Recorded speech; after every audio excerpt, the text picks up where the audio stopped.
हरे कृष्णा। तो आप सभी दर्शकों का एक बार फिर से स्वागत है आपके मनपसंद कार्यक्रम में और हमारे भी मनपसंद कार्यक्रम में, जिसका नाम है एक मुलाकात कृष्ण भक्त के साथ। यहाँ पे ऐसी ऐसी विभूतियां आती हैं जो जिनने अपने जीवन में अपने संघर्षों से सीखा है और सफलता के पायदानों को चढ़कर आज वो जो भी स्तर पर है वहां पर अपना भी जीवन सफल बनाया है और बाकी लोगों के जीवन में एक सफलतापूर्वक एक सकारात्मक ऊर्जा उत्पन्न करने के लिए वो सक्षम है।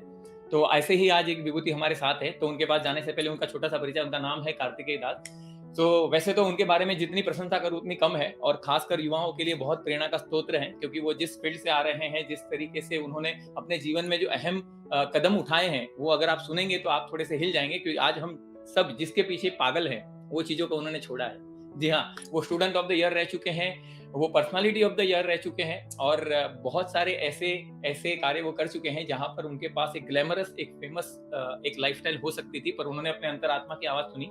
तो कार्तिकेय दास जी का जन्म कर्नाटक में हुआ, मिडिल क्लास फैमिली में थे, लेकिन एजुकेटेड, शिक्षित फैमिली से बहुत अच्छे संस्कार मिले और तभी से आध्यात्मिक जीवन का बीजारोपण उनके हृदय में हुआ।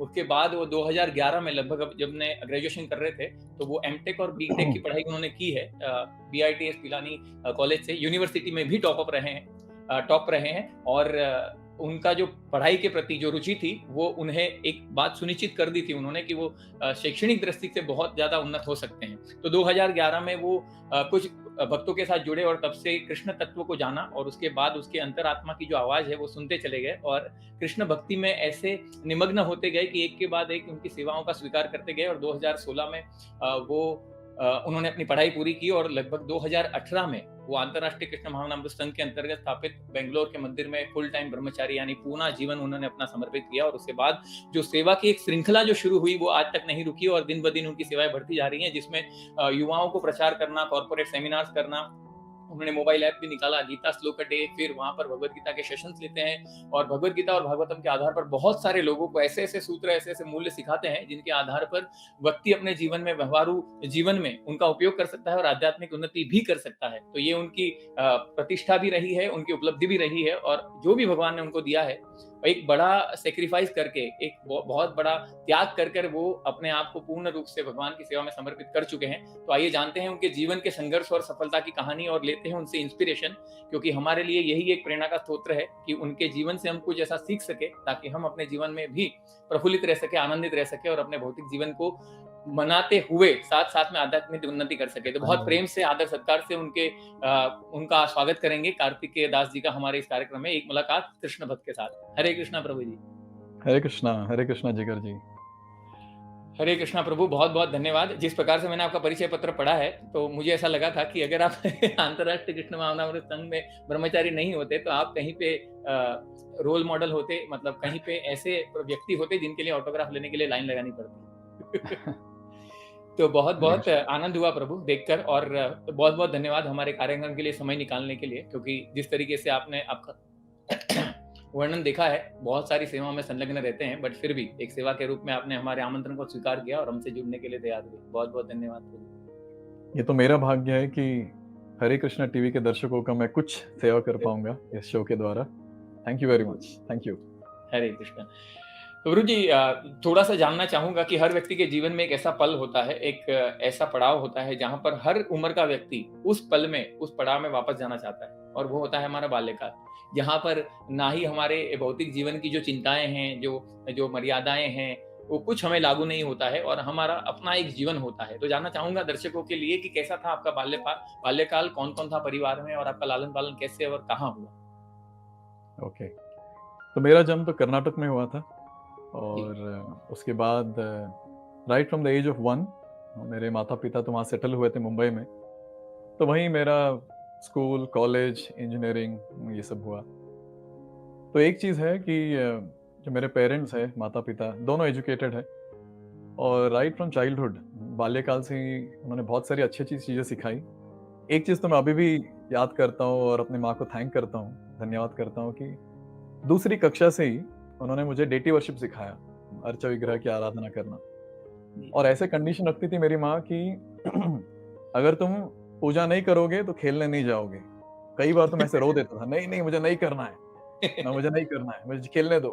बट बोलती नहीं नहीं करके जाओ, करके जाओ। और अभी मैं जब सोचता हूँ कि how much helpful it was.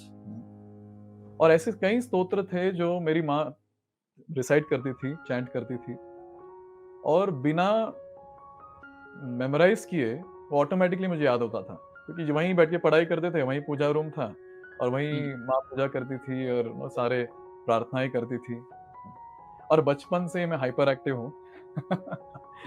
School days, college days हमेशा क्लास रिप्रेजेंटेटिव, मॉनिटर और बच्चों की बहुत पिटाई करता था मैं। ऐसे तो कई बार हुआ था कि बाकी बच्चों के माता-पिता आके मेरे माता-पिता से लड़ देते थे और कहते थे कि देखो आपका बच्चा क्या कर रहा है स्कूल में। लेकिन हुँ। उसके साथ-साथ ये कॉम्पिटिशन, वो कॉम्पिटिशन, ड्राइंग, डांस और घर पे एक चीज़ था कि हाँ, तुम्हें फर्स्ट आना है क्लास में। तो बस फिर पढ़ाई करते थे और थोड़ा बहुत नंबर आ जाता था, फर्स्ट आ जाते थे बस यही। So this is how my childhood was, you know, by the mercy of my parents. बहुत सारी अच्छी चीज़ें सिखाई उन्होंने। आध्यात्मिक जीवन में जो चाहिए, जो सीड कहते हैं ना, बीज, वो उन्होंने बोया। This is what I would say and that's how it proceeded. जी, जी। जी, बहुत जानकर खुशी होती है प्रभु, क्योंकि आजकल हम जो समाज में जीते हैं वहाँ पर हर माता-पिता ये चाहते हैं कि हमारा बेटा हर क्षेत्र में अव्वल रहे, आगे बढ़े और अच्छी-अच्छी चीज़ों को सीखे और उससे उससे बहुत सारे धन की भी प्राप्ति हो, प्रशंसा भी मिले, तो हर माता-पिता ये चाहते हैं। तो जस्ट आपसे जानना चाहूँगा कि कहीं कभी ऐसा होता है जैसे आपके घर में भी आपको संस्कार मिले, डीटी वर्शिप का बताया गया या आध्यात्मिक आपको ज्ञान दिया गया, तो कभी-कभी बचपने में हो सकता है कि तत्व की दृष्टि से उतना इंक्लिनेशन ना हो नेटिव वर्शिप के लिए या आध्यात्मिक जीवन के लिए। बट क्या आपको लगता है कि कहीं न कहीं औपचारिकता रूप से भी आजकल के जो माता-पिता हैं, उनको बच्चों को ये आध्यात्मिक ज्ञान देना चाहिए, भले उसकी रुचि हो या ना हो? कहीं आपको लगता है ऐसा? हाँ, बट ऑब्वियस, क्योंकि एक चीज़ ऐसे शास्त्रों में भी लिखा है हुँ, और प्रहलाद महाराज जी भी कहते हैं, कौमारम आचरेत प्राज्ञः। बहुत सुंदर श्लोक है ये 7वें स्कंद में। तो प्रहलाद महाराज जी कहते हैं कि 5 वर्ष से ही चालू हो जाना चाहिए भक्ति का मार्ग। और 5 वर्ष की उम्र में तो खुद से तो कर नहीं सकता बच्चा। तो माता-पिता जो है, अगर वो संस्कार देंगे भक्ति का, देन ऑटोमैटिकली बच्चा वो सीख जाएगा। अभी भी हम देखते हैं जैसे हर कोई बच्चा मूवी देख रहा है या हुँ, माता-पिता देख रहे हैं और वो देखने लगता है। तो ऐसे बोलने की ज़रूरत नहीं पड़ती कि ये गाना याद कर लो, ये डायलॉग याद कर लो, ऑटोमैटिकली याद हो जाता है और शायद हुँ, कहने भी लगते हैं, गाने भी लगते हैं। अगर घर में भक्ति का माहौल है, अगर माता-पिता भक्ति कर रहे हैं, तो ऑटोमैटिकली बच्चा भी सीख जाता है। विदाउट एनी एक्सटर्नल इन्फ्लुएंस बच्चा सीख जाता है, देखते ही, देखकर, सुनकर। लेकिन आजकल देखते हैं कि बहुत मुश्किल हो जाता है, माता-पिता दोनों वर्किंग है, तो फिर वो बहुत बिज़ी हो जाते हैं। लेकिन ये जो विटामिन जो होता है लाइफ का, भक्ति का विटामिन, ये समहाउ मिस कर जाते हैं। सो ये बहुत इम्पोर्टेंट है। This vitamin is very, very important. बाकी सारी चीज़ तो कर देते हैं। स्कूल में लाखों-लाखों फीस भर देते हैं, ये कॉम्पिटिशन, वो क्लासेस, सब कुछ। लेकिन ये जो इम्पोर्टेंट विटामिन है भक्ति का, जो एक्चुअली पूरे लाइफ में हेल्प करेगा, वो मिस कर देते हैं। तो yes, hmm, as you hmm. Rightly said, it is needed, it is required, very much required. भले वो औपचारिकता के नाम पे क्यों ना हो, it should be done, yes. Yes, yes. जी, वैसा ही होता है जैसा आपने बहुत अच्छे से बताया कि हम हर प्रयास करते हैं कि किस-किस प्रकार से उच्च शिक्षण मिले, पर आजकल तो मैंने अभी एक फ्रेंड से बात कर रहा था तो ये भी पता चला कि ऐसी संस्थाएँ हैं जो पढ़ाई को छोड़कर बाकी सब करवाती हैं आपसे। मतलब आपकी पर्सनैलिटी को डेवलप करने के लिए ऐसी संस्थाएँ और बाकायदा फीस भरी जाती है वहाँ पर और वहाँ पर बच्चों को डाला जाता है। आप मानेंगे नहीं, उनको ये भी सिखाया जाता है कि अगर ज़रूरत पड़े तो आप कैसे रोड पर जाकर आप पेन को कैसे बेच सकते हैं। एक्चुअली में प्रैक्टिकल पेन दिए जाते हैं और यस, बताया जाता है यस। कि आपको जाके ये बेचना है और टीचर पीछे हुँ। खड़े रहते हैं, आप कैसे बेचते हो।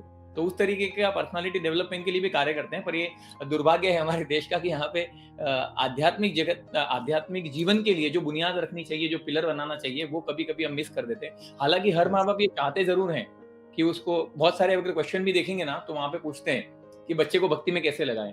पर दर्शकों के लिए ये बहुत अच्छा एक सुझाव है जो प्रभु जी ने बताया है कि अगर बच्चे लोग का एक स्वभाव होता है कि वो खुद जो देखते हैं उसको करने लगते हैं। तो इसीलिए आवश्यक है कि माता-पिता उस भक्ति को करें, तभी बच्चे में भक्ति के गुण आएँगे। तो यस। प्रभु जी थोड़ा-सा और आगे बढ़ेंगे, जैसा आपने कहा कि आप हर जगह पर एक रोल मॉडल के रूप में ही थे, जैसे आप मॉनिटर बनते थे, आप रिप्रेजेंटेटिव होते थे। तो basically you always want to be taking a lead, not in a negative sense, but मतलब आपको एक वो थोड़ा-सा एक था आपको भगवान का दिया हुआ। तो उसमें पढ़ाई में भी आप अच्छे थे और उधर से क्या आपका एस्पिरेशन था कि मुझे बड़ा होकर इंजीनियर बनना है या ये पढ़ाई करना है, या कहीं परिवार की तरफ से ऐसा कुछ दबाव रहा कि आपको यही क्षेत्र में जाना है और यही बनना है, ऐसा कुछ था आपके जीवन में? नहीं, बचपन से ही मुझे माता-पिता ने बहुत फ्रीडम दिया, जो करना है करो। हम तुम्हारे साथ हैं, this thing was always clear. और मेरे में बहुत सारे कीड़े थे मुझे ये भी करना है, वो भी करना है। सो स्टार्टिंग से आई हैड दिस मूड कि हाँ मुझे डॉक्टर बनना है, एमबीबीएस डॉक्टर। अच्छा। फिर बाद में जैसे मैं 10th में आया, 10th स्टैंडर्ड में, तो तभी देखा कि बहुत सारी पढ़ाई है, let's not get into that. पैसा कहाँ मिलेगा, ये मेरा प्रश्न था हमेशा। तो पैसा कहाँ मिलेगा? जब वो पता चला कि हाँ आईआईटी जेईई प्रिपरेशन करना चाहिए। अभी आईआईटी का मतलब पता नहीं था, ना ही जेईई का मतलब पता था, बस किसी फ्रेंड से सुना तो बस चालू हो गए उसमें। तो जेईई का प्रिपरेशन, और तो बेसिकली गोल फोकस ये था कि पैसे कमाने। It was the focus very clear. क्योंकि हमेशा तो ये सुनते थे, जैसे मैं मिडिल क्लास फैमिली से बिलोंग करता हूँ, सो हमेशा वो होता था कि हाँ पैसे चाहिए, दैट्स वेरी वेरी इंपॉर्टेंट। अगर पैसे नहीं है तो पीपल विल नॉट रिस्पेक्ट, पैसे नहीं है तो तुम्हारी लाइफ उतनी खास रहेगी नहीं, so you should earn very nicely, ये हमेशा कहा जाता था। तो दिमाग में हमेशा था कि हाँ पैसे कमाने। Then I got into this engineering field, तो उसके लिए प्रिपेयर कर रहे थे। तो दबाव ऐसा कुछ था नहीं, जो करना है करो। एक बार तो ऐसे हुआ था कि एग्जाम का बहुत प्रेशर था, और मेरे माता पिता कह रहे थे कोई बात नहीं, no problem, even if you fail we have no problem, just तुम अपना बेस्ट दो, बाकी देखा जाएगा जो भी। So they never ever pressurized. They always encouraged, but always they said one thing कि कोई गलत काम मत करो, never do anything। और पूछने से पहले ही लाके दे देते। जैसे I was the first person in my school to get the mobile phone, button वाला था वो, तो विदाउट आस्किंग वो दिए, फिर लैपटॉप लाके दिए, वॉच, तो देते रहते थे। बस ये कहते थे जो करना है करो, गलत काम मत करो। That's how it was, no pressure। जी, जी, बहुत ही उम्दा उदाहरण स्थापित किया आपके माता-पिता ने, क्योंकि एक होता है ना कि एक फ्रीडम देना और साथ-साथ में एक रेगुलेटिव एक मर्यादा भी बाँध कर देना, ये बहुत आवश्यक है। हम फ्रीडम के नाम पे इतना छूट दे देते हैं कि वहाँ पे कोई कंट्रोल रहता ही नहीं है। और ये जो अच्छी शिक्षा है वो डेफ़िनिटली अध्यात्म से व्यक्ति जुड़ा होता है, तभी ये शिक्षण दे सकता है कि गलत और सही की पहचान, कि आपको पता है, और इतना अपने पुत्र पे इतना भरोसा होना, ये बहुत ही अद्भुत बात है।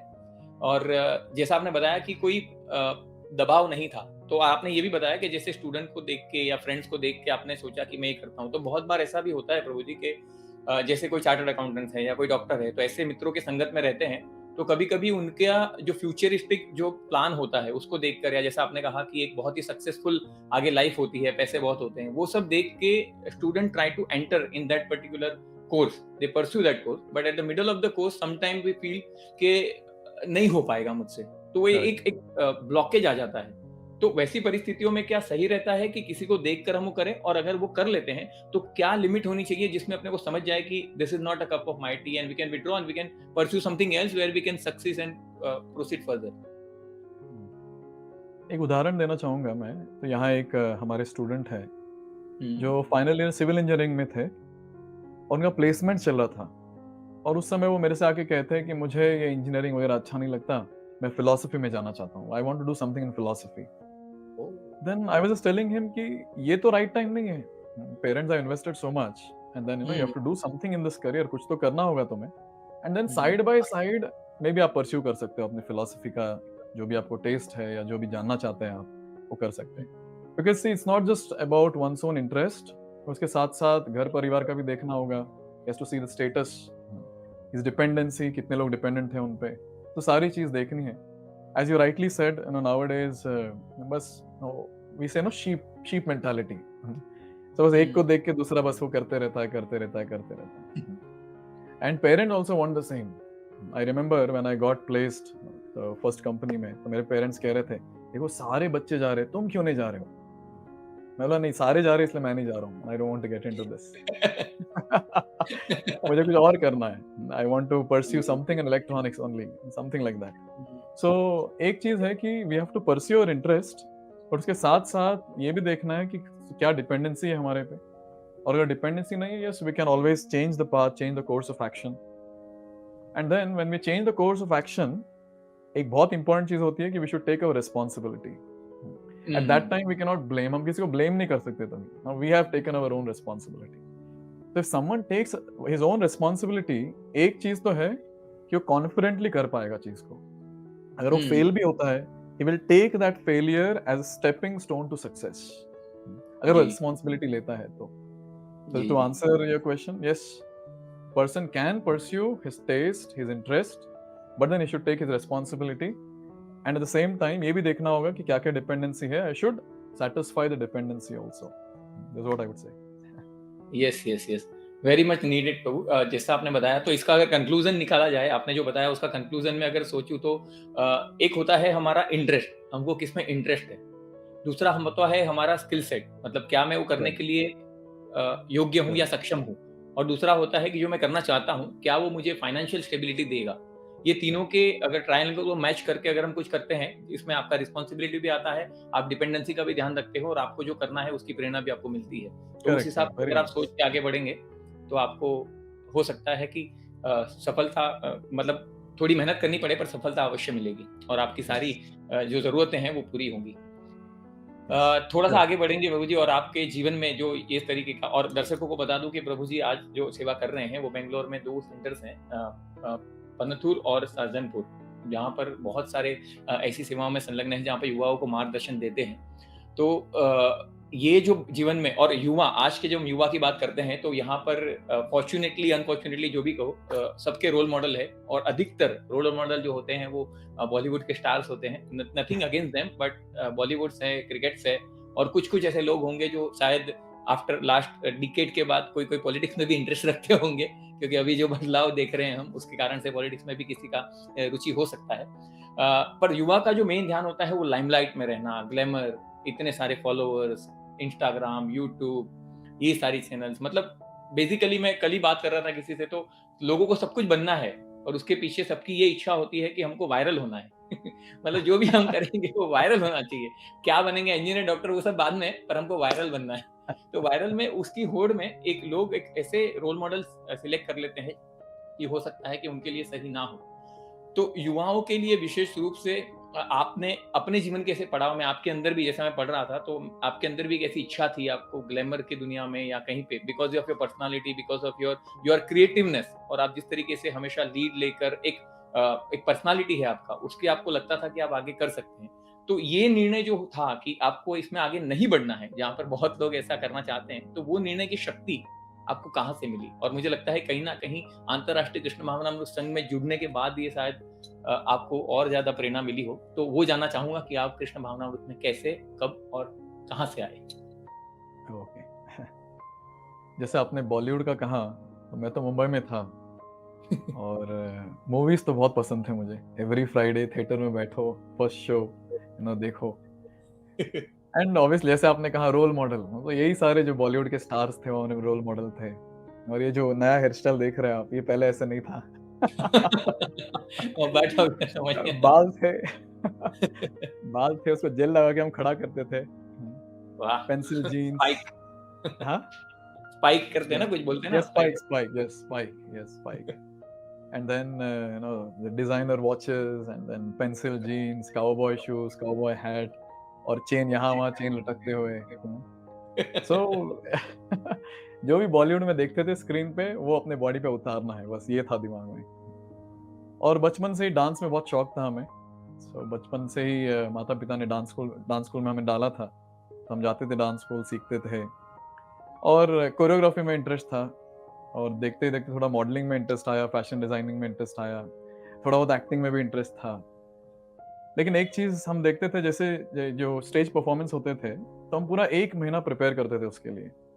जो हर 5 मिनट का ही डांस होता था, तो भले वो डुएट हो या सोलो हो या ग्रुप डांस हो, 5 मिनट का होता था, और उसके लिए full month to prepare very intensely. And then after the show is over, stage पे शो हो गया, उसके बाद फिर ऐसा लगता था किया क्या मैंने. That question used to come.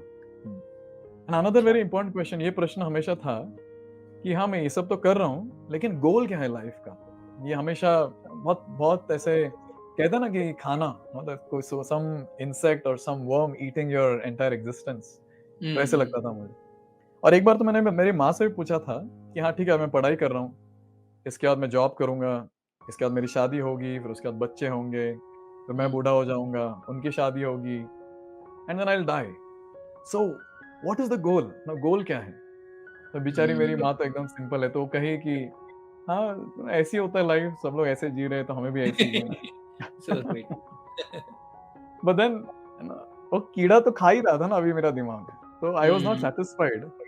But at the same time इतने सारे एंगेजमेंट्स थे, जैसे जैसे कॉलेज की पढ़ाई हो गई, ये डांस हो गया, और ये जो भी मॉडलिंग का जो भी break, I was suppose to get a break in modelling at one point of time. तो ये सब जो इतना एंगेजमेंट्स था, तो उसमें ये सारे में प्रश्न भूल जाता था। And I remember very vividly, ये 2011-12 की बात है। मैं, हमारे एक मित्र है, खास मित्र हर्ष करके, हम कॉलेज फ्रेंड्स थे। तो हम कहे कि चलो एकदम मुंबई दर्शन करके आते हैं, न्यू ईयर का टाइम है तो मुंबई दर्शन करके आते हैं। तो जुहू बीच गए थे, और जुहू बीच के सामने अपना मंदिर है, इस्कॉन जुहू। तो जुहू बीच गए, फोटो वगैरह खींचे, and then had nice time. फिर उसके बाद मंदिर गए हम। एंड तभी जब मंदिर जा रहे थे, तभी मेरे ये मित्र ने बताया कि वो एक भक्त है, अमरेंद्र प्रभु करके, उनके घर जाते हैं प्रवचन सुनने। और वो बोल रहे थे, मैं कुछ ज्यादा इंटरेस्ट दिया नहीं मैंने। हाँ ठीक है ठीक है ठीक है। वो बोल रहा था कि भगवत गीता सिखाते हैं। मतलब हाँ ठीक है ठीक है। फिर जब हम जुहू पहुंचे, जुहू टेम्पल पहुंचे, तभी 4 बज रहा था, अभी तक पट खुला नहीं था। तभी हमें अंदर बिठाया गया और वेट करा रहे थे, बिकॉज 4:30 या 4:15 को वहाँ पट खुलता है। तो वहाँ जो एक ब्रह्मचारी थे, वो एक्सप्लेन कर रहे थे महामंत्र के बारे में। तो महामंत्र के बारे में बोले, फिर उसके बाद एकादशी के बारे में बोलने लगे कि कल एकादशी है, और पहले से ही हम ग्रीडी रहे हैं कि हाँ, तो कुछ कुछ चाहिए, तो अगर कुछ चाहिए तो ये करना चाहिए, if you do this you will get this. So दिमाग में था। तो जब वो बता रहे थे कि if you do this you will get this, then I was taking interest. हाँ ठीक है, एकादशी, सो एकादशी करने से मुझे ये चीज मिलेंगी। somehow I don't know, शायद ये भगवान की कृपा थी कि I decided I'll do Ekadashi tomorrow. That I thank that brahmachari, whoever he was, I don't remember who he was.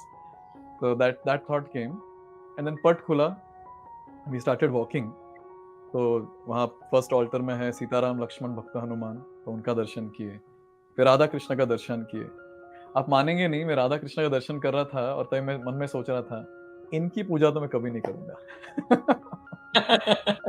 ये कृष्ण पूजा करने के लायक तो है नहीं, इतने सारे गर्लफ्रेंड है इसकी, इतनी सारी शादियां की है इसने, नहीं नहीं, I will not worship him. But then somehow I feel कि भगवान के सामने जाने से you get that mercy, you just stand in front of him and you get that mercy. I think that was the life transforming time. शायद उनकी कृपा थी, भगवान की कृपा थी, that those questions which I was having, was revived. I can say this. फिर से वो प्रश्न आने लगे। और एक बहुत फनी इंसिडेंट था कि हम गौरनिताय ऑल्टर के पास गए, हम दर्शन किए गौरनिताय का। और जैसे आपको पता होगा, जुहू टेम्पल में गौरनिताय है, उसके सामने प्रभुपाद और उनके स्पिरिचुअल मास्टर सरस्वती ठाकुर जी, उनका मूर्ति है जी। तो हमने देखा, ठीक है, राधा कृष्ण पता है, सीताराम पता है, ये दो कौन खड़े हैं। तो हम वो ब्रह्मचारी के पास गए, जब बैठे थे, तो उनको पूछे, ये दोनों जो खड़े हैं, इनका नाम क्या है। तो वो कहे कि गौरांगा नित्यानंदा। मैंने कभी सुना नहीं था ये नाम। तो मैंने उनको कहा कि अरे नहीं नहीं, जो बैठे वो नहीं, जो खड़े उनका नाम बताइए। तो फिर से वही कहे, फिर से वो कहने लगे कि गौरांगा नित्यानंदा। फिर से मैंने पूछा, नहीं नहीं नहीं, जो बैठे वो नहीं, जो खड़े उनका नाम बताइए। फिर से वो यही कहे कि गौरांगा नित्यानंदा। तो पता है मेरा एरोगेंस कितना था, मैंने मेरे मित्रों को कहा, अरे इसको कुछ नहीं पता, चलो यहाँ से निकलते हैं। Then when we are going out of the temple, तभी मैंने मेरे मित्रों को कहा कि ये प्रश्न है मुझे, various questions about after life and what about the goal of life, कि क्या लक्ष्य क्या है, इस जीवन का लक्ष्य क्या है, what am I supposed to achieve. And ये भी क्वेश्चन था बचपन से मुझे कि भगवान तो कोई एक होने चाहिए, क्योंकि मेरे घर पे we had this altar and बहुत सारे देवी देवताओं के विग्रह, फोटोज थे, और मुझे समझ नहीं आता था कि किनका नाम मैं चैंट करूं, गणपति जी का करूं कि भगवान शिव का करूं, क्योंकि हमारा शाइवाइट बैकग्राउंड है, तो किनका नाम लूं मैं। तो ये क्वेश्चन भी होता था। तो मुझे वो जानना था कि who is that supreme person. तो उस दिन, on that day in the Juhu temple, मेरे मित्र ने मुझे नंबर भेजा अमरेंद्र प्रभु जी का, और next day by Lord's mercy हमने एकादशी किया, I fasted, I offered tulsi to, हमारे घर पे नारायण का एक मूर्ति है, श्रीमद नारायण का एक मूर्ति है, अर्चा विग्रह, तो उनको तुलसी ऑफर किया। एंड उसके बाद मैंने कॉल लगाया अमरेंद्र प्रभु जी को, and for 2 hours I was just torturing him with questions, back to back. तो मैं पूछता था, भगवान शिव क्यों नहीं, भगवान कृष्ण ही क्यों, और फिर what happens after death, from where are you saying this, what is the reference. Almost अभी मुझे याद है कि मुझे जब वो यूएस जा रहे थे, तो तभी मुझे बोल रहे थे कि you are that person, for 2 hours you ask me questions after questions. और it's Prabhuji's purity and it was his mercy कि वो 2 घंटे में उन्होंने बहुत सारे सैटिस्फाइंग आंसर्स दिए। बट फिर भी not full, I was not fully satisfied, but to a great extent वो सैटिस्फैक्शन था। हाँ, इन्होंने जो कहा कुछ तो है, बोनाफाइड है ये। Let me just try, let me just try. क्योंकि उन्होंने भगवद गीता का नाम लिया और मुझे ना भगवद गीता का बी पता था और ना ही ए पता था। Then I thought let me explore, I am a Sanatani, I should explore what is Bhagavad Gita. बस वहां से सिलसिला स्टार्ट हुआ। I started going to his classes. Sunday evening को उनके घर पे क्लास होता था। ये प्रेरणा कहाँ से आती थी, even I wonder. I too travel almost 1.5 hours to his place. 1-1.5 घंटा ट्रैवल करके पहुंचते थे उनके घर पे। पहले तो ट्रेन, फिर उसके बाद बस, फिर चल के then I used to reach his place and we to attend classes. And बस वहां से प्रश्न पूछना और उत्तर मिलना। And I start exploring more. I believe in research, कि खुद से रिसर्च करो and then you can always understand yourself. तो उनसे सीखते थे, फिर बाद में भगवद गीता पढ़ते थे, देखते थे हाँ ये मैच कर रहा है, ये मैच कर रहा है, ये मैच कर रहा है। तो स्लोली ऐसे कहूंगा कि my faith increased and I was able to get more realization little bit here and there and that's how my journey began. यहाँ से हमारा पूरा जर्नी स्टार्ट हुआ जी, कृष्णा जी, कॉन्शियस। जी।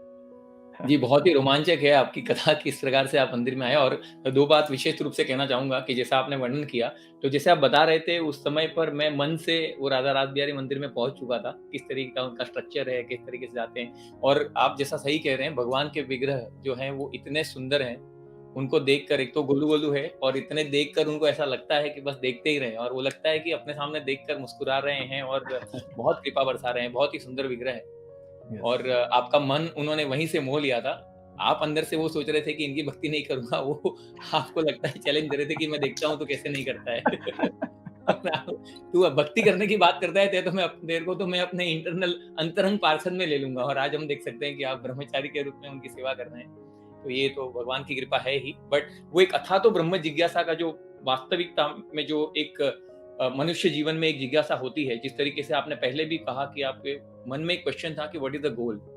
तो बहुत सारे लोगों के मन में ऐसे प्रश्न आते हैं, पर हमारी जीवन की जो परिस्थितियां हैं, जो उत्तरदायित्व हैं, उसमें कहीं ना कहीं वो छिप जाते हैं और उसे निकाल नहीं सकते। बट ये आपने अच्छा किया कि अपने बहुत बार ऐसा होता है ना, कोई लोग आके हमको समझाते हैं, बताते हैं, पर उस पर थोड़ा सा ट्रस्ट करना, थोड़ा फेथ रखना, और एक लीप ऑफ फेथ रखकर थोड़ा आगे बढ़ेंगे तो हो सकता है उस मार्गदर्शन की हमको सहायता मिल जाए। अगर कंप्लीटली इग्नोर करेंगे तो नहीं मिल पाएगी। बट सही। बहुत ही रोमांचक तरीके से आपका आगमन हुआ अंतर्राष्ट्रीय कृष्ण भावनामृत संघ में। तो आपके सामने अभी एक चुनौती आ गई थी। मतलब एक तरफ आपके इंटरनल क्वेश्चन जो थे वो आंसर हो रहे थे। जैसे आप वरिष्ठ भक्त जो अमरिंदर हुए उनसे जुड़े, और जिस तरीके से आपके क्वेश्चन, मतलब 2 घंटे में पूरा जेओएसडी सेशन हो गया आपका पूरा। तो वो करने के वो करने के बाद एक इंटरनली आपका एक अलग लाइफ का गोल के जानने के लिए तैयार थे, और दूसरी तरफ आपके ग्लैमर की तरफ भी आपका आकर्षण था। तो कहाँ पर आपने ये निर्णय लिया कि बस हाँ, मतलब ये जो ग्लैमरस दुनिया की मैं सोच रहा हूँ, या जो टेक मुझे मिलने वाला है, या जो इसके लिए मैं प्रयास कर रहा हूँ, वो मुझे अब नहीं करना है। और कब आपने पूर्ण रूप से कृष्ण भावनामृत की जो लाइफस्टाइल है उसको फॉलो करने का निर्णय लिया, वो कब हुआ? So first year engineering towards the end, तभी हमने स्टार्ट किया उनके सेशंस अटेंड करना, प्रभु जी के सेशंस अटेंड करना। और मैं ये तो कन्फेस करूंगा कि मैं उतना ज़्यादा सीरियस नहीं हो पाया स्टार्टिंग में। जस्ट जाते थे, सेशंस जाते थे, माला करने लगे थे हम, और स्टैंडिंग 4 राउंड्स 8 राउंड ये सब तो हो रहा था। और जैसे जैसे हम जानने लगे एंड देन जब जान लिए कि what is the goal, finally the goal is to break the cycle of birth and death. ये जन्म मृत्यु जरा व्याधि के चक्कर से निकलना है। ये जब क्लियर हुआ तो मुझे याद है कि मैंने प्रभु जी को फोन किया था और कहा कि प्रभु जी बस अभी मुझे पढ़ाई वढ़ाई नहीं करना, अभी तो हम समझ गए कि गोल क्या है, तो बस भक्ति करेंगे और क्या। तो मुझे अभी भी याद है कि बहुत प्रभु जी डांटे थे मुझे, चुपचाप पढ़ाई करो। ये क्या है, सब छोड़ छाड़ के कहाँ जाओगे, तो चुपचाप पढ़ाई करो। और मैं एक ये कहना चाहूंगा कि जैसे ही मैंने ये मेडिटेशन चालू किया, मंत्रा मेडिटेशन, हरे कृष्ण महामंत्र का जप, बहुत सारे ट्रांसफॉर्मेशंस देखे मैंने अपने आप में।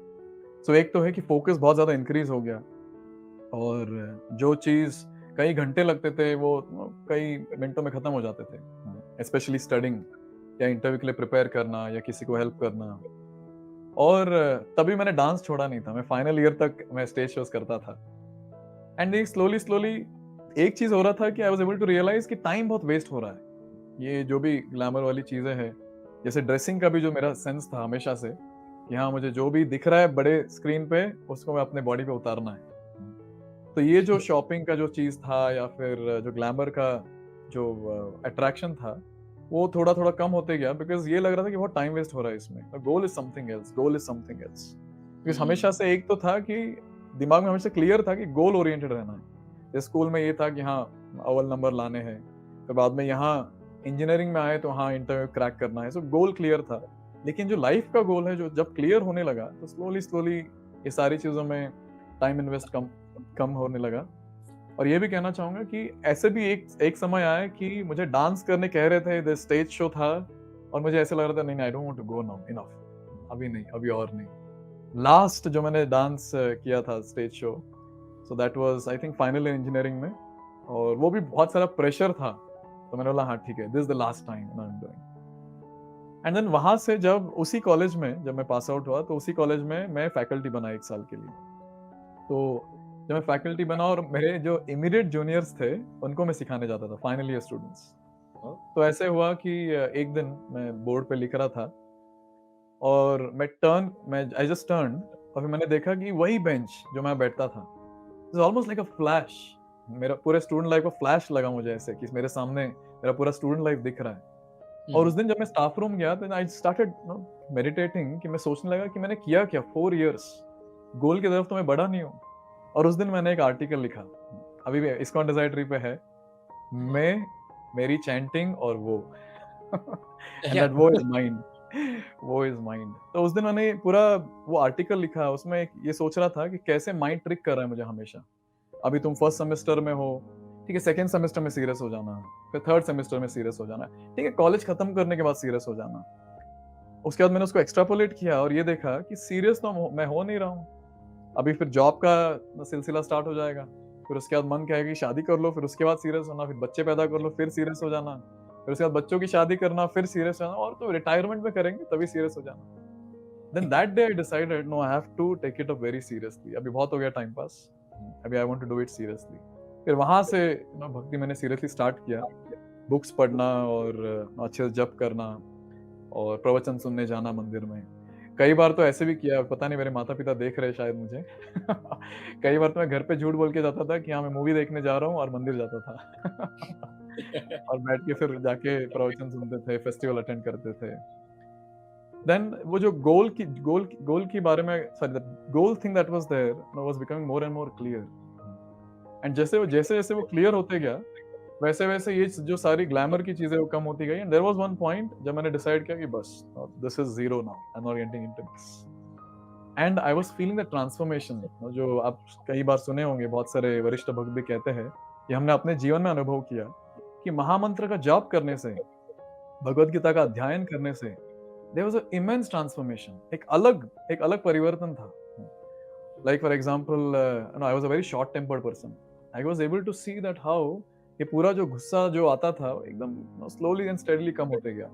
आई could see that, I could see the focus getting increased, I could see the various other elements which are there, जो भी अट्रैक्शन होती थी, ऑल दैट वेंट डाउन।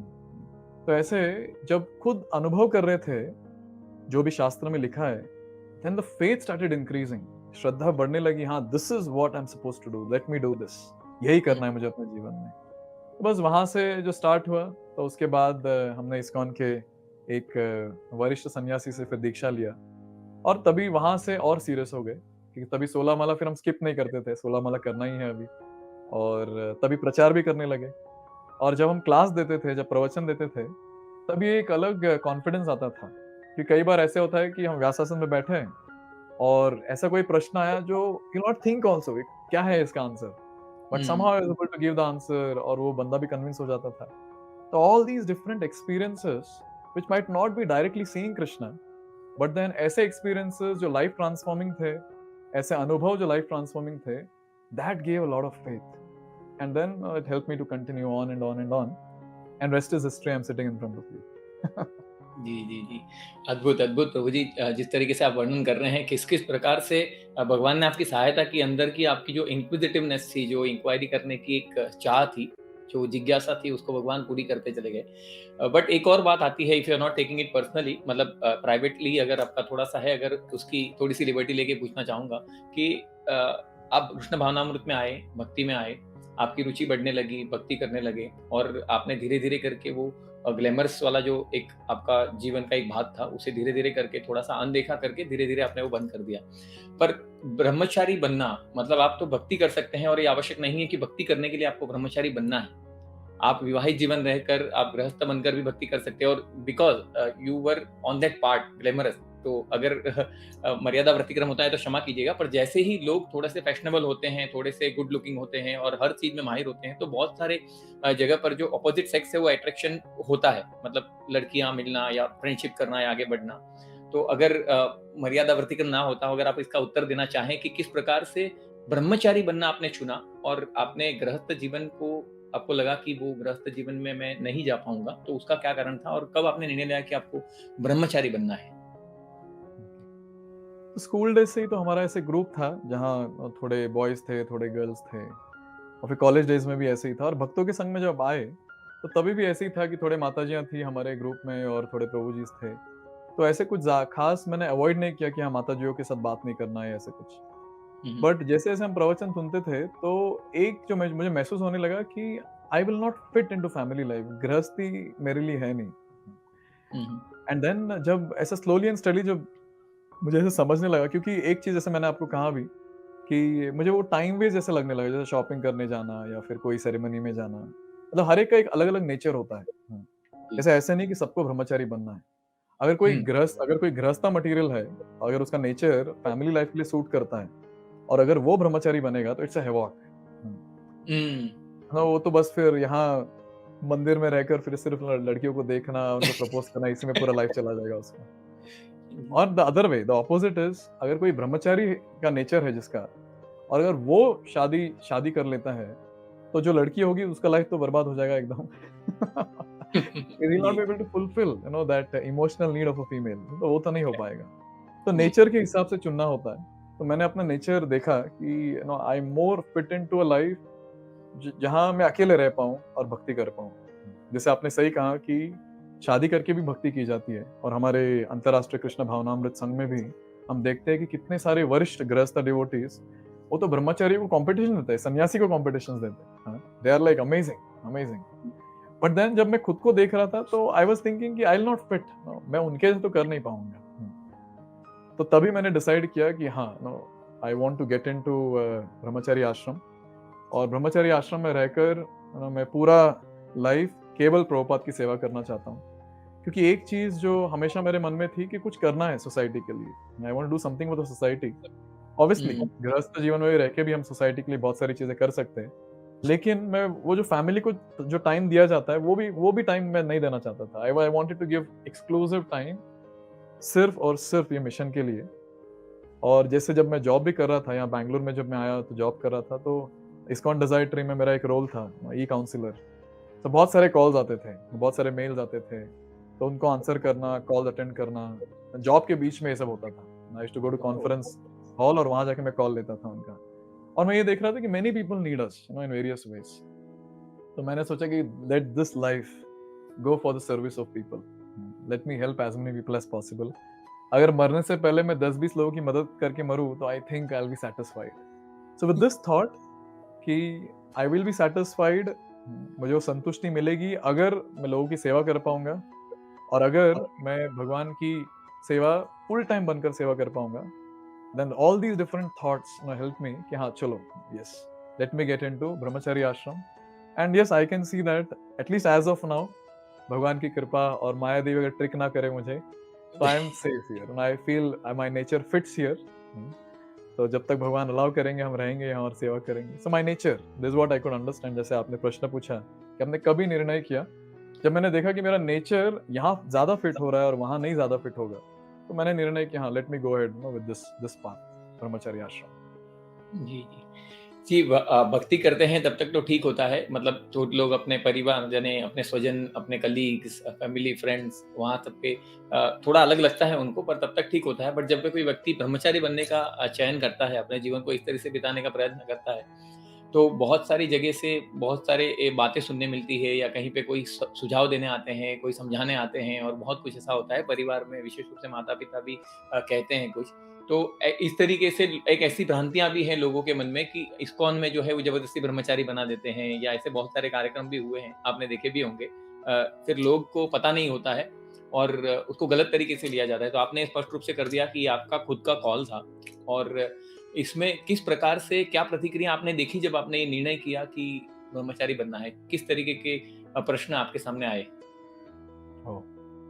सबसे पहले तो माता-पिता, तो मैं आपको कहना चाहूँगा आई एम ममाज़ बॉय। तो हमेशा I am very close to my mother.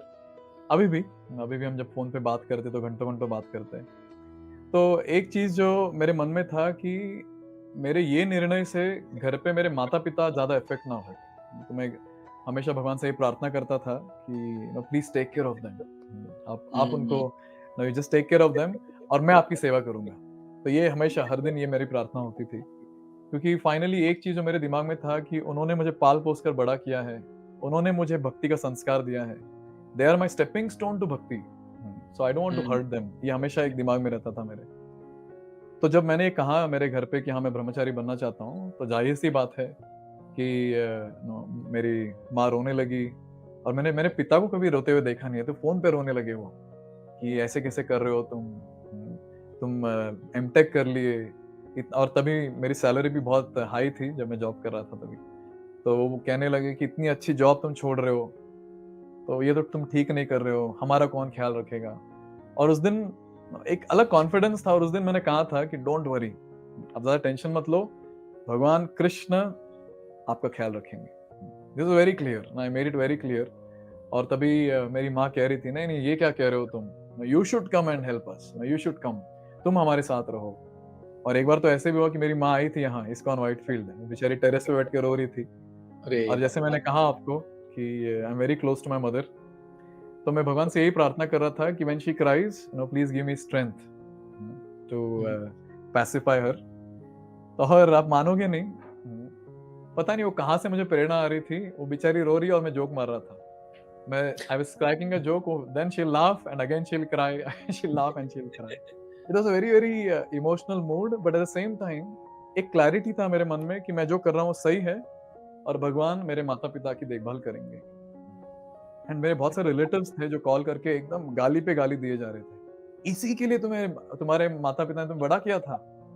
एक रिलेटिव तो ऐसे कहा कि मुझे लगता है कि तुम तो इम्पोर्टेंट हो गए हो। अनदर रिलेटिव सेड, कोई लड़की तो भाग नहीं गई? किसी तुम्हारा रिलेशन था किसी के साथ?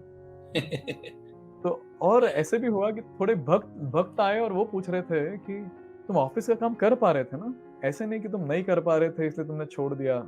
तो बहुत सारे अलग-अलग प्रश्न थे, बहुत सारे अलग-अलग प्रश्न। जी, बट ये तो भगवान की कृपा थी कि एक कॉन्फिडेंस था कि no I have to go ahead, no I have to do this very nicely, ब्रह्मचर्य का पालन करना है और भगवान की भक्ति करनी है। और जैसे मैंने वो कहा था मेरे माता-पिता को कि भगवान कृष्ण आपका ख्याल रखेंगे। मैं एक इंसिडेंट बताना चाहूँगा। रिसेंटली मेरे माता-पिता कर्नाटक आए थे, तो आते रहते हैं, तो हम उनसे मिलते हैं और थोड़ा घूमने जाते हैं यहाँ। तो जब आए थे तो मैं अपने नानी गाँव गया था, आफ्टर अ लॉन्ग टाइम। और ऐसे हुआ कि मेरे नानी ने बहुत सारे अपने रिलेटिव्स को बुला लिया और वो कह रही थी, "हमारा बच्चा स्वामी बन गया, आ जाओ उनका दर्शन करो।" और वो जो लोग जो मुझे पाल-पोस कर बड़ा किए थे, जो जो अच्छे से मुझे खिलाते थे, जो बाइक पे घुमाने ले जाते थे, वो सारे लोग आके मेरा पैर छू रहे और वो दूर से प्रणाम कर रहे हैं। और ऐसे भी 1-2 मेरे रिलेटिव्स थे, वो कह रहे थे, "आप हमारे घर आइए, अपने चरण हमारे घर पे रखिए।" और एक चीज़ ऐसे हुआ कि हम भोजन किए, लंच, और उसके बाद सब बैठे थे, सारे रिलेटिव्स बैठे थे और मेरी माँ थी, मेरे पिताजी थे। और तभी सारे रिलेटिव्स कहने लगे, सारे रिश्तेदार जो आए थे वो कहने लगे कि देखो, हम तो खुश हैं कि तुम अभी अच्छा काम कर रहे हो, तुम अभी ये साधु के भेष में हो। लेकिन अगर तुम घर पे रहते और माता-पिता की सेवा करते और फिर भक्ति करते तो हम बहुत खुश होते। अभी उनका कौन देखभाल करेगा? और यहाँ आने से पहले कुछ हुआ था। तो कार में जो हम आ रहे थे माता-पिता, मेरा भाई, तो तभी ऐसी मस्ती-मस्ती में मेरा भाई कह रहा था कि जब से तुम गए हो ना घर से, एकदम घर में शांति है। तो जस्ट ही वाज़ जोकिंग। तो मैंने वो इसी चीज़ को कहा कि देखो, मेरा भाई और माँ ऐसे कह रहे हैं कि जब से तुम घर से गए हो सब ठीक है। तो तभी मेरी माँ ने एक चीज़ कहा, तो सारे रिलेटिव्स पूछे, "अरे तुम ऐसे कैसे कह रहे हो? Why are you speaking like this?" तो मेरी माँ ने कहा कि अरे नहीं ऐसा नहीं है। What he is saying is कि वो जब छोड़ के जा रहा था तो उन्होंने एक बात कहा था कि भगवान कृष्ण तुम्हारा ख्याल रखेंगे। और मेरी माँ ने फुल कॉन्फिडेंस के साथ उस दिन कहा, actually Krishna is taking care of अस। वाह! भगवान कृष्ण हमारा जो भी चाहिए हमें सब कुछ दे रहे हैं। He is taking care of us. And this was a life transforming experience for me. I can not tell you, जो उस दिन हुँ, इतने गूज़बम्प्स आ रहे थे मुझे और इतना भगवान के प्रति फेथ इंक्रीज़ हुआ। देखिए माँ के मुँह से ऐसा शब्द, yes Krishna is taking care, सामने ब्रह्मचारी बैठा है, वही जो बेटा जो स्पाइक करता था बालों को, अभी कुछ बाल है नहीं सैफरन भगवे कपड़े में है, उसको देखकर कृष्ण के प्रति माँ ऐसे कह रही है, then you can just imagine कि भगवान कृष्ण कैसे माता-पिता का ख्याल रखते हैं। तो ये जो सारी चीज़ें हैं, this gave a lot of confidence. पहले तो बहुत सारे टॉन्ट्स थे, बट उसके बाद मैं देख रहा हूँ कि अभी जैसे मेरे रिलेटिव्स हो गए या मेरे माता-पिता हैं या बाकी जो फ्रेंड्स हैं, तो they look up to me for something else. अभी कुछ प्रॉब्लम होता है तो कॉल करते हैं वो काउंसलिंग के लिए। So it has been a complete transformation, in my in people's in the way the people were behaving. एकदम complete transformation हुआ। जो पहले जो गाली डालते थे वही लोग अभी प्रेस करते हैं, वही लोग ग्लोरीफाई करते हैं, हाँ तुम जो कर रहे हो अच्छा है, keep going. So this how it was.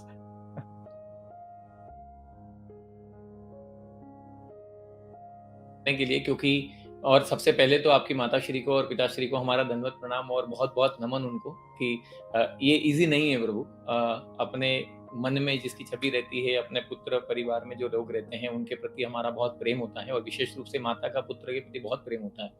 और इट इज़ लाइक मतलब अपने पुत्र को देना भगवत सेवा के लिए, समाज की सेवा के लिए वो ईज़ी नहीं है। और कहीं न कहीं सबके हृदय में ये बात होती है कि ये जो कर रहे हैं, वो ईज़ी नहीं है, वो सबके बस की बात नहीं है। और हर कोई नहीं कर सकता अपनी इच्छाओं, अपनी आकांक्षाओं को एक सफल सुगम जीवन को छोड़कर पूरे अपने सैक्रिफाइस को कर कर भगवान के लिए अपने जीवन को समर्पित करना इट इज़ नॉट ईज़ी। तो जो लोग हैं वो कहीं न कहीं अपने heart of in heart they know, but कहीं न कहीं वो औपचारिकता रूप से समाज में ऐसे प्रश्न आते हैं। बट भगवान की मेहरबानी से आपने भगवान की कृपा से आपने बहुत अच्छी तरीके से उसे सुलझाया। भगवान ने आपको शक्ति दी और किस प्रकार से आपने जिस प्रकार से ब्रह्मचारी आश्रम का चयन किया और उसके साथ-साथ सभी कमेंट को भी लिया और उसके प्रति उसका जो सबसे अच्छी बात मुझे ये लगी कि प्रभु आप भगवान की तरफ मुड़े और आपने कहा कि आप भगवान, आप माता-पिता की सहायता करना, आप उनकी रक्षा करना। तो ये चीज़ जो है वो हम कहीं न कहीं मिस कर देते हैं क्योंकि यही चीज़ है जो वास्तविक में हमारे समर्पण को दिखाती है। जो डिपेंडेंसी होता है ना भगवान पर, जो हम लोग बोलते हैं, बात करते हैं, प्रीच भी करते हैं, पर ऐसे जब मौके आते हैं तब हमारे सरेंडर का, हमारे जो शरणागति है, हमारा जो विश्वास है, उसकी परीक्षा होती है कि इस समय पर क्या हम भगवान पर विश्वास रख सकते हैं। आपने एकदम उत्कृष्ट उदाहरण स्थापित किया उसका कि ऐसे जीवन के पड़ाव में भी आपने वही अपना मन रखा कि भगवान रक्षा करेंगे और भगवान आपकी सहायता करेंगे और आपने अपने छोटे से परिवार को छोड़कर आज पूरे समाज को, पूरे जगत को अपना परिवार बनाया। तो बहुत-बहुत धन्यवाद प्रभु इस मार्ग का चयन करने के लिए और कितने लोगों के जीवन में आप नहीं जानते हैं, जानते भी होंगे लेकिन कितने ऐसे होंगे जो आप नहीं जानते हैं कि किन-किन जीवन में आप एक सकारात्मक ऊर्जा को संचित कर रहे हैं और उससे उनको प्रेरणा दे रहे हैं। तो हमें बहुत-बहुत खुशी है इस बात की और दर्शकों को बता दूँ कि प्रभु जी ब्रह्मचारी बनने से पहले एमएनसी में काम करते थे। तो मुझे एक क्वेश्चन था प्रभु जी वीएलसीआई डिज़ाइन इंजीनियरिंग उसके बारे में अगर आप थोड़ा-सा बता सकें कि वो होता क्या है और किसके लिए मतलब वो क्या होता है? कि किस काम में आता है वो? ओके। सो बहुत सिंपल है, जो चिप डिज़ाइनिंग होता है ना, जो मोबाइल में आप चिप देखते हैं या फिर जी। जो भी इलेक्ट्रॉनिक आइटम में जो चिप देखते हैं, तो उसको डिज़ाइन करना। सो जो भी हाउ इट शुड वर्क, उसका जो भी पैरामीटर्स चेक करना और वो सब। सो हुँ, अभी तो ये बूमिंग फील्ड है माइक्रो इलेक्ट्रॉनिक्स, क्योंकि ऐसा हुँ, है कि अभी जो गैजेट्स है, जितना छोटा हो सके उतना छोटा बनाना है उसे। We have to make it more hmm. Handy. तो यही पूरा पूरा वर्ल्ड उस पे काम कर रहा है। ये बहुत बूमिंग फील्ड है, तो मैंने जो चूज़ किया था कि हाँ, VLSI. And a lot of money is there in this. So मतलब आपके करियर का भी आपने जो चयन किया था वो बहुत ही दूरदृष्टि थी आपकी उस समय और आज हम देख रहे हैं और क्या-क्या मतलब आपने छोड़ा है वास्तव में आपने एक त्याग का जीवन जिया है और ये जो आपने बताया विशेष रूप से अच्छा हुआ कि मैंने पूछा क्या इसमें भी आपका भविष्य जो था कितना उज्जवल था। वो छोड़कर भी आपने ये चयन किया और यहाँ पर मार्गदर्शन दे रहे हैं प्रभु। तो आपने ये तो बता दिया कि आपने किस प्रकार से आप ट्रांसफॉर्मेशन देखते हैं अपने जीवन में। पर एक चीज़ होती है कि हमारे जीवन में हम पहले जो करते थे, और जैसे आपने भक्ति में पहले से आपने बोला था कि मैं भगवान कृष्ण की भक्ति नहीं करूँगा या आध्यात्मिकता से जी, तो कृष्ण भावनामृत में आने के बाद आध्यात्मिक दृष्टिकोण से आपको एक क्या बदलाव लगा? मतलब वो कैसे आंसर हुआ कि Krishna is the only worshipable Lord? मतलब ऐसे तो हम सबकी पूजा करते ही हैं, बट वो जो एक कन्विक्शन होता है कि हाँ, ये भगवान यही है, वो आपको कभी ऐसा कन्विंस हो गया? डेफिनिटली वो ब्रह्मचारी बनने से पहले ही हुआ होगा, बट वो पल को मैं याद करना चाहूँगा और आपकी स्मृतियाँ उससे बाँटना चाहूँगा।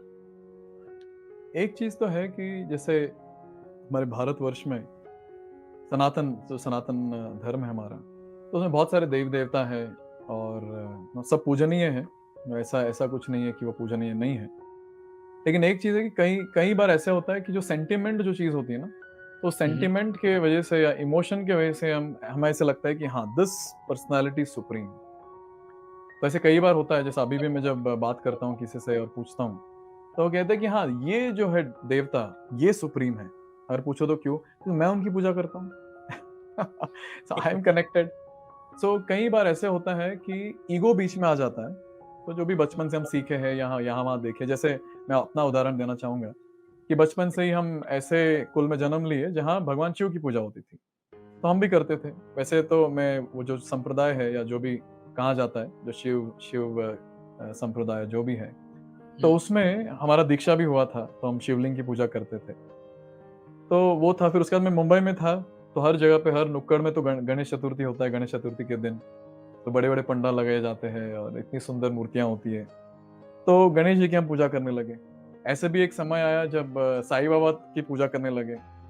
तो हर मोड़ पे मैं ये देख रहा था कि कहीं न कहीं इमोशंस कनेक्टेड है। Hmm, and it is more of emotion, it is more of emotional, it is more of क्या कहते हैं, सर्कमस्टेंशियल कह सकते हैं। कि हाँ, इस सिचुएशन में इनकी पूजा कर ली, उस सिचुएशन में उनकी पूजा कर ली।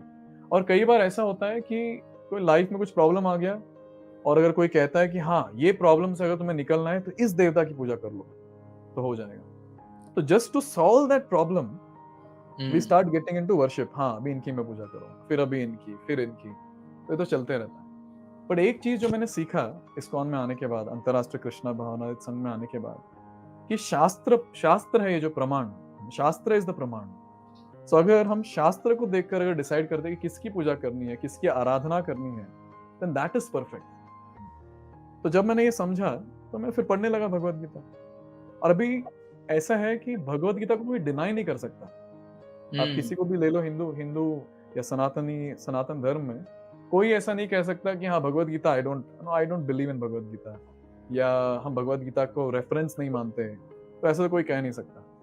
और अगर कोई भगवद गीता पढ़ेगा तो क्लियरली हर पेज में हमें ये देखने मिलता है कि कैसे भगवान कृष्ण ही है जो सुप्रीम है। जैसे भगवान कहते हैं 7वें अध्याय 7वें श्लोक में, या 7:7, मत्त परतरम नान्यत किंचिदस्ति धनंजय मयि सर्वमिदं प्रोक्तम सूत्रे मणिगणा। तो भगवान क्लियरली कह रहे हैं, मत्त परतरम न अन्यत, मेरे ऊपर और कोई नहीं है। और अभी शायद ऐसे लोग कहें कि लेकिन भगवान ने कहा है कि इनकी पूजा मत करो, उनकी पूजा मत करो, केवल मेरी पूजा करो। ऐसे तो कई बार कहते हैं लोग, इमोशंस, जब इमोशंस एकदम ज्यादा हो जाते हैं तो कहते हैं नहीं, भगवान ने कहा है। तो भगवान ने कहा है 18 चैप्टर श्लोका 66, सर्वधर्मान परित्यज्य माम एकम शरणम व्रज, अहम त्वाम सर्व पापेभ्यो मोक्षयिष्यामि मा शुचः। तो क्लियरली भगवान कह रहे हैं कि माम एकम शरणम व्रज, you just surrender on to me. और जस्ट उसके एक श्लोक पहले 1865 भगवान भगवान क्लियरली कह रहे हैं, मन मना भव मद्भक्तो मध्याजी माम नमस्कुरु। जी। भगवान कह रहे हैं कि मेरे बारे में सोचो, मेरी आराधना करो, मेरी भक्त बनो और मुझे नमस्कार करो। तो अभी इससे ज्यादा क्लैरिटी और क्या चाहिए।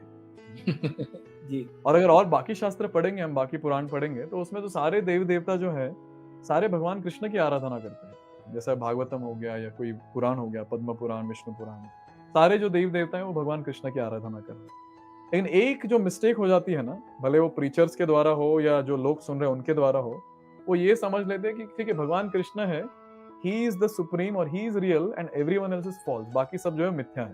तो it's not like that. Hmm, भगवान कृष्ण सुप्रीम है और जो बाकी देवी देवता है, ये सारे तो उनके पार्षद है ना। And hmm, all of them they are helping him for what, ये पूरा जो विश्व है उनके एडमिनिस्ट्रेशन के लिए हेल्प कर रहे हैं। जस्ट सोचिए अगर सूर्य भगवान नहीं है, if Lord Surya is not there, then how can this world work? Right? So everyone has their own role. तो इसका मतलब ये नहीं हुआ कि वो पूजनीय नहीं है, they are worshipable. लेकिन जब भगवान कृष्ण से कंपेयर करते तो वो खुद कह रहे हैं, yes, भगवान Krishna is supreme. So he is the supreme personality of Godhead. तो जब मैं ये सब शास्त्र पढ़ने लगा तो मुझे जो बचपन में जैसे मैंने कहा कि वो जो जिज्ञासा थी कि एक कोई होना चाहिए, वन गॉड, तो वो क्लैरिफाई हुआ भगवत गीता से और श्रीमद् भागवतम से कि भगवान कृष्ण ही वो सुप्रीम है। बस फिर वहां से worshipping the Lord and having that firm faith, एक अलग दृढ़ निश्चय हुआ कि यस, भगवान कृष्ण इज सुप्रीम। और जैसे जैसे हम भक्ति कर रहे हैं तो ये तो और भी क्लैरिफाई होते जा रहा है कि कैसे भगवान कृष्ण सुप्रीम है। जी, बहुत-बहुत धन्यवाद प्रभु। और जैसा आपने बताया कि हमारा कोई उद्देश्य नहीं है और ऐसी कोई मंशा भी नहीं है, आप जिन भी देवी-देवता की पूजा करते हैं, आप करें। बट मैं सिर्फ़ इतना कहना चाहूँगा कि जब उनकी पूजा करते हैं, तो उसके पीछे जो हमारा जो मोटिव होता है, उसके पीछे हम जो क्यों करते हैं, उसको अगर थोड़ा-सा खंगाल लें, उसको थोड़ा-सा अगर देख लें और उनसे जिनकी भी आप पूजा करते हैं, उनसे ये याचना लेकर जाए कि हमारे लिए जो उचित है, हमारे लिए जो सही है, वो आप हमें दीजिए। और एक गिव एंड टेक वाला रिलेशनशिप ना रखें, तो मैं समझता हूँ कि सभी जगह से आपको एक ही मार्ग मिलेगा और वो कृष्ण भावनामृत का मार्ग होगा, क्योंकि यही भगवान का उद्देश्य भी है और यही भगवान का आदेश भी है भगवत गीता के माध्यम से। तो बहुत-बहुत धन्यवाद प्रभु जी। और मैं समझता हूँ कि हमारे इस वार्तालाप में बहुत सारे लोगों को बहुत सारी चीज़ें सीखने मिली है, समझने मिली है। और एक ओवरऑल अगर निष्कर्ष निकालूँ तो जो हायर टेस्ट की हम बात करते हैं, वो आपने अपने जीवन में अनुभव किया है। उसके सामने जो सभी रस है इस दुनिया में, जो अभी एक लालायिकता के भरे मन से हम देखते हैं और एक लौल्यम होता है उनके प्रति, वो सारे रस निरस हो जाते हैं जब आप राधा रास बिहारी के संपर्क में आते हैं। क्योंकि हमारे भगवान जो हैं वो सभी रसों के भोक्ता है और उनके पास सभी रस हैं। जब उनका रस मिलता है तो दुनिया के सारे रस फीके लगते हैं। यही आपके जीवन की निष्कर्षता में मैं समझ सकता हूँ। तो बहुत-बहुत धन्यवाद प्रभु जी, हमसे बात करने के लिए और अपने जीवन के इस विवरण को हमारे सामने रखने के लिए। हरे कृष्णा। हरी हरी, बहुत धन्यवाद, आपने मुझे इनवाइट किया और टॉलरेट किया। I hope I could do justice for this entire show. बहुत बहुत धन्यवाद प्रभु, धन्यवाद। हरे कृष्णा। हरे कृष्णा।